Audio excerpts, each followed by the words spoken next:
Wowee, hey. 8 Group 1s for the big A.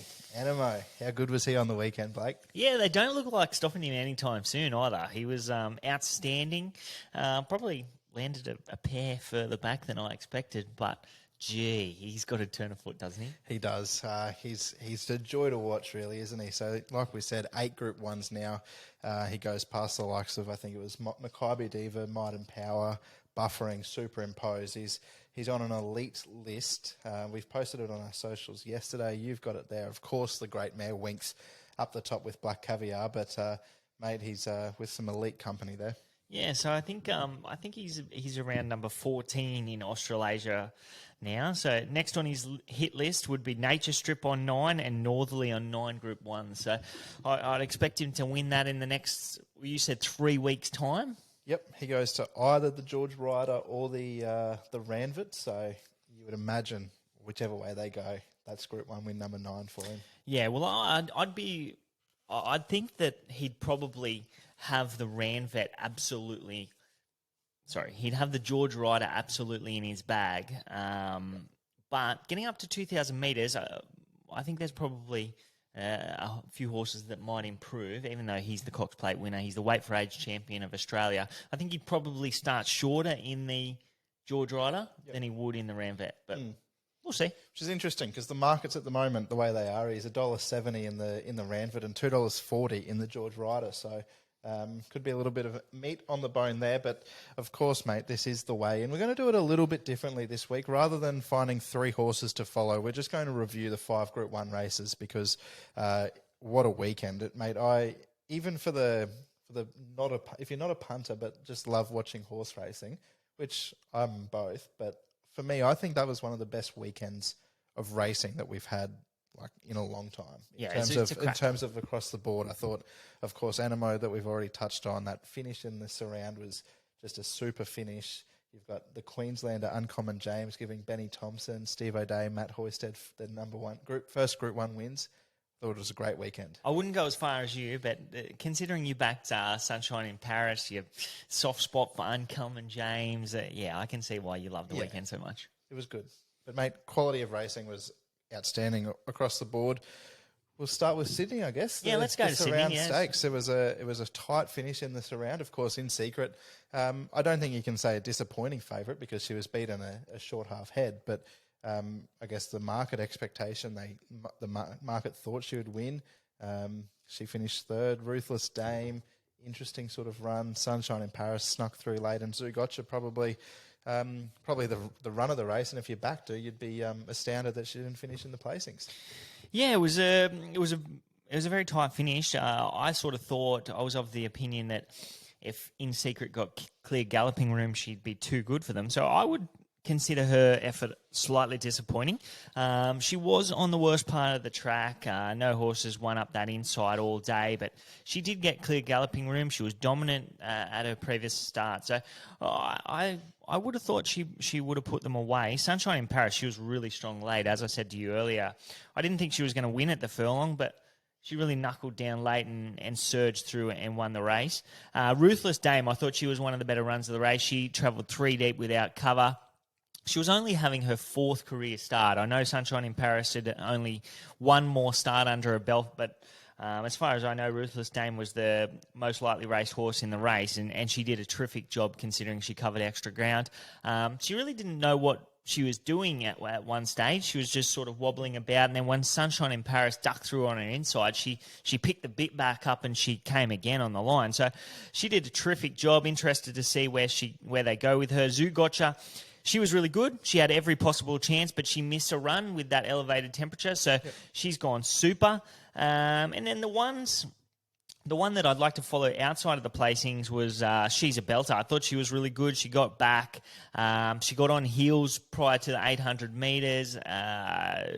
She got to the outside and she really found the line. I think that was the best last 200 of the day. So getting to a mile, if they draw low with her, maybe she can settle closer to the lead speed. But there's not much between these fillies, as the finish suggested on Saturday, Nick. I'm so glad you mentioned She's a Belter. I haven't looked at the races in depth, but watched the replays a few times. I'm so big on her when it comes to the Winter Carnival. I think she's got a mortgage on a race like the Tats Tiara. That 3-year-old sort of preparation like Startontes had 12 months ago. She went through the Surround, went through a couple of those other races like a Coolmore, and then, of course, into that Stradbroke and Tats Tiara.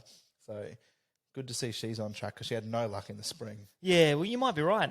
She's definitely on track, and she's looking for a mile now. So She's I'm a JJ excited. Atkins winner there at Eagle Farms. Yeah, so you might be right. You might be on it. No markets out yet, so No. we'll have to wait for those to drop. But interested to see what price she goes up.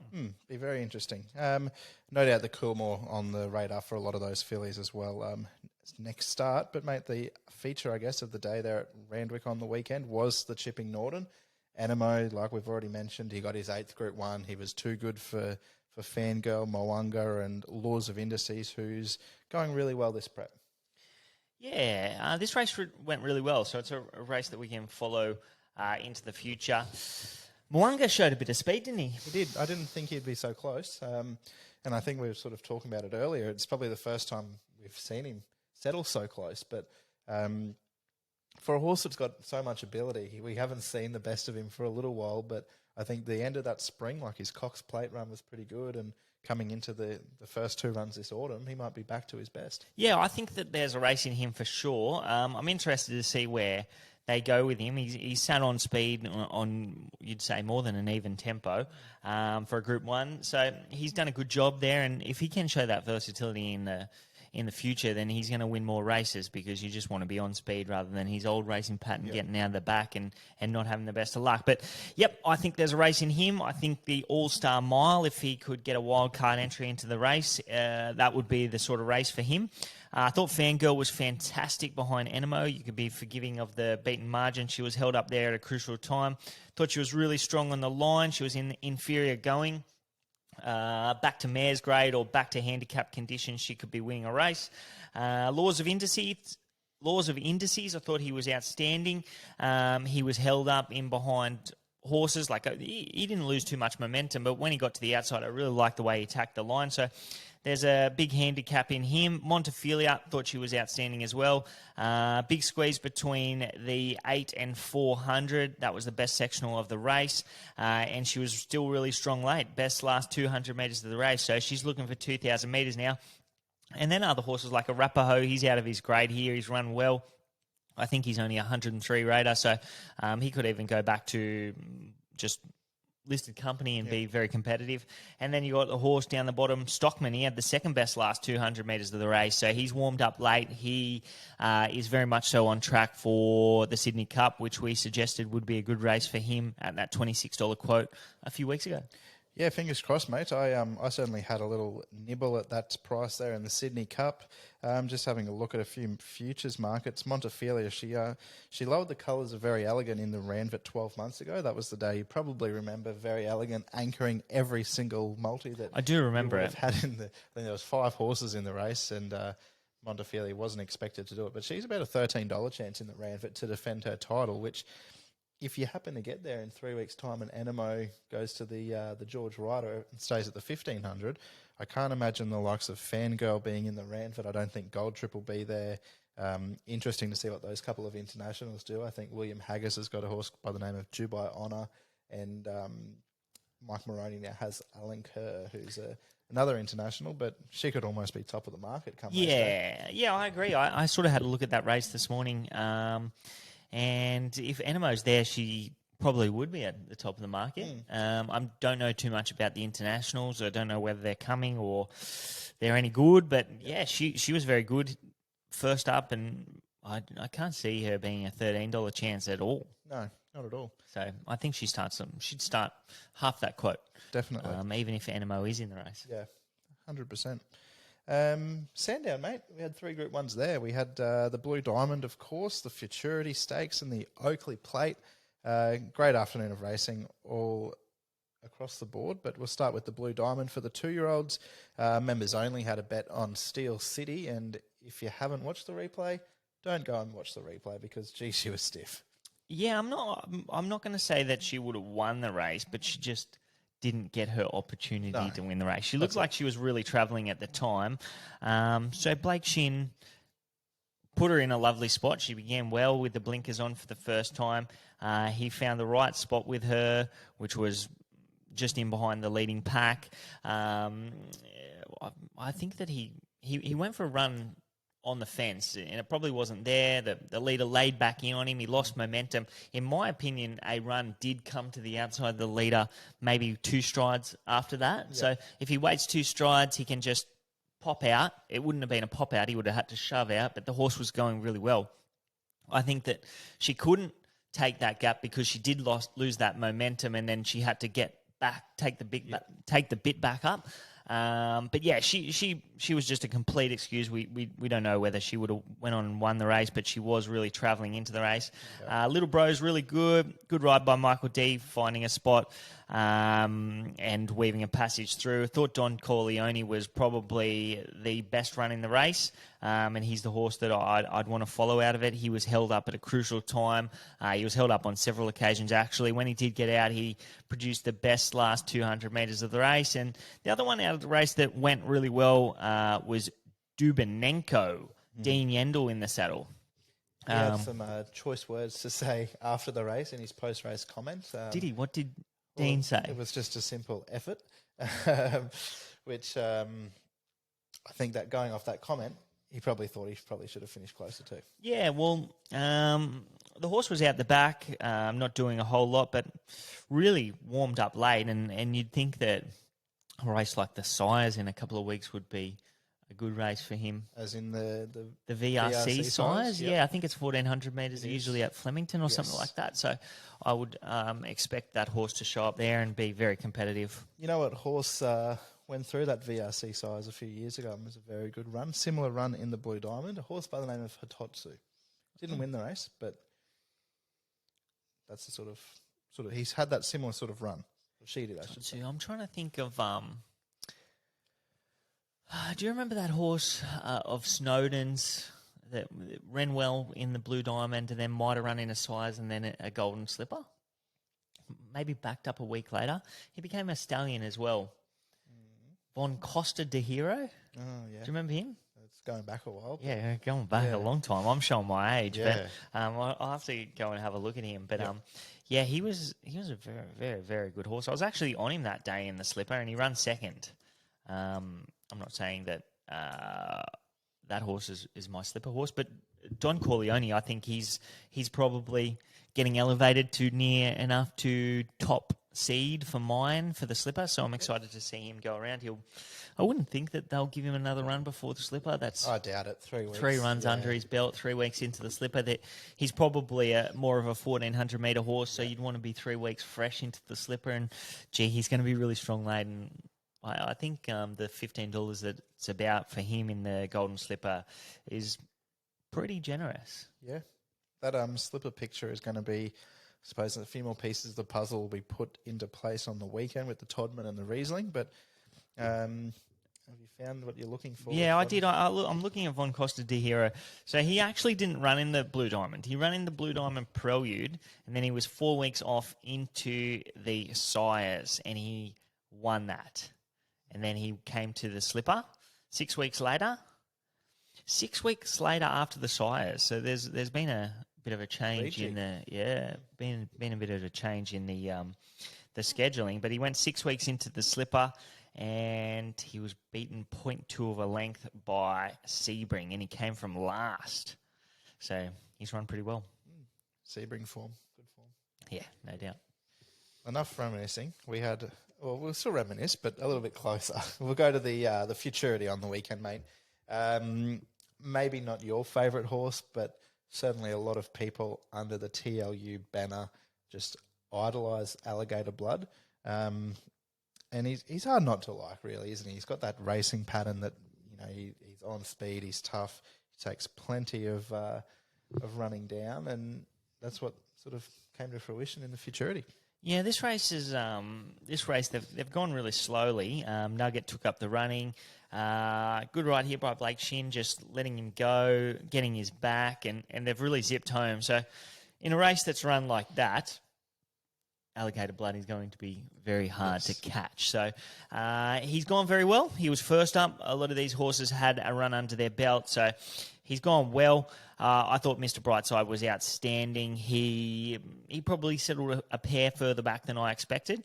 He had a bigger squeeze between the 8 and the 400 metres, and he was still stronger late than I'm Thunderstruck. So I have to say that Mr. Brightside is probably going better than I'm Thunderstruck on this path to the All-Star Mile. Yep. And he's the horse that I want to follow out of the race. I thought he was outstanding, and I think he is right on track to give that massive race a big shake. Yeah, I had something on him in the All-Star Mile prior to the run on Saturday. That's Mr. Brightside, that is, on the sort of basis that if he won, he'd probably firm. But I took $11. He firmed into $6 on the back of that run. So obviously the market sort of likes him as well, and the sectional times out of the race back it up a bit. Yeah, he went super, mate. You're right on track there. 1,400 metre first up, stays at 1,400 metres, and then up to the mile. And I think, did he have the fastest last 200 metres of the day? I think he didn't have the fastest last 200. He had a bit of a drop off there, but he had the fastest last 400 metres of the meeting. So he's gone super. Beautiful. One other Group 1, mate, and it was the Oakley Plate to finish off the afternoon, 1,100 metres under handicap conditions. We knew it was going to be a cracking race just going on. You know, it's just it always has been the field size. You know, those horses on the up with no weight on their back, and it was Uncommon James, the little tank from Queensland, that got the job done, mate. Yeah, he went super, mate. Every possible chance. There was some good runs in behind him. I think most horses had their chance. I would say that probably King of Sparta would be the one that you could argue was a touch stiff, but Lofty Strike was outstanding, I thought. He probably got a little bit too far back in a race that was... They ran along and they still managed to zip home, so... So he's done a terrific job. A horse like Zoo Style, who, going off watching it on the TV, like it looked like he went out at a breakneck tempo. He's finished fifth, not beaten all that far either. So like, sort of goes to show those horses that were on speed might have been favoured by the way the track played a little bit as well. Yeah, no doubt. When you got a pace like that, you're better off being within 6 lengths of the lead speed. Yep. So I think Lofty Strikes come from outside of that. He's made a long sustained run. He was still really strong on the line. He had the second best last 200 metres of the race. So he's gone super. There's other horses in the race that have gone good. King of Sparta, he was back in trip. So 1,100 metres is not usually his go. He's more of a 1,100 metre horse. So he's a horse that's really flying and he can be followed out of the race. But the horse that I'd probably want to follow out of the race, outside of the winner, Uncommon James is probably potentially a real Galaxy horse. Yeah, I would think. I think he's got a nomination for the TJ Smith. I don't know. I don't think Galaxy nominations are out yet, but for those majors over the championship, that's where he's nominated. But Yep. Well, right. He'd be a big chance in a Galaxy. Do you think he could run 1,400? Of course, he was favourite for the Sir Rupert Clarke before he got that slight issue in the spring, and they tipped him out. You know, could he be a Stradbroke horse? I wouldn't say no. He does everything right. He settles well. He quickens at the right time. He's a real winner. I guess he's only been beaten once. Is that correct? Twice. He got beaten on debut, then he won his 5 or 6 in a row, and then he was beaten in the Rubiton first up. Okay, twice. Yeah, he's been beaten twice. But yeah, I think the Galaxy's his race if he comes to Sydney. But I think Lofty Strike, he's going to be competitive in the Newmarket if they go there. I'd say they would. I think, was he 3rd or 4th in a Coolmore in the spring? Yeah, I would think that's his sort of race. 1,200 metres is going to suit him down to the ground. As you said, he's run well down the straight in the past. So that's his race, whether or not he's good enough to win it, but he'll run well. Anything out of the race that you could, make we're a long way out, we're 6 or 8 months away, but could you make a case for any of those runners getting an Everest slot? Not particularly. Uncommon James would have to be the number 1 seed to get an Everest slot. He's ticked the Group 1 handicap box, so I guess he'll come to Sydney and he will... if he if he runs in the Galaxy, he's already ticked that box, so he's going to be hard to beat in a race like that. But if they contest a race like the TJ, that's Group 1 weight for age sprinting, and if he can tick that box, then he would definitely be in line for an Everest slot. Absolutely. Well, that's it from us, I think. That's the 5 Group 1s covered. Is there anything else that you wanted to touch on before we wrap up for another episode? No, not particularly. I'm excited about the racing on the weekend. Yep. 2 Guineas and a Canterbury Stakes. So the Randwick Guineas, of course, at Randwick. Australian Guineas at Flemington. What's your thoughts on that very quickly? Two Guineas, both 1,600 metres, different states, same day. Well, it's not ideal. No, put it in the bin. Yeah, I'd definitely be running them on separate days. You want to see your best horses against your best horses. So even if you gave horses the opportunity to back up a week later or something along those lines, I'd like. I mean, I can understand in terms of the placement for Victoria, putting the Australian Guineas a fortnight before the All Star Mile and the winner getting a wild card, but they've pushed back the Australian Cup. I'd love to see the Australian Cup and the Guineas on the same day and get Super Saturday back. Get it back. I agree. I agree. Beautiful. That's us. Thanks, punters. Have a great week, and as always, from the leg up, gamble responsibly.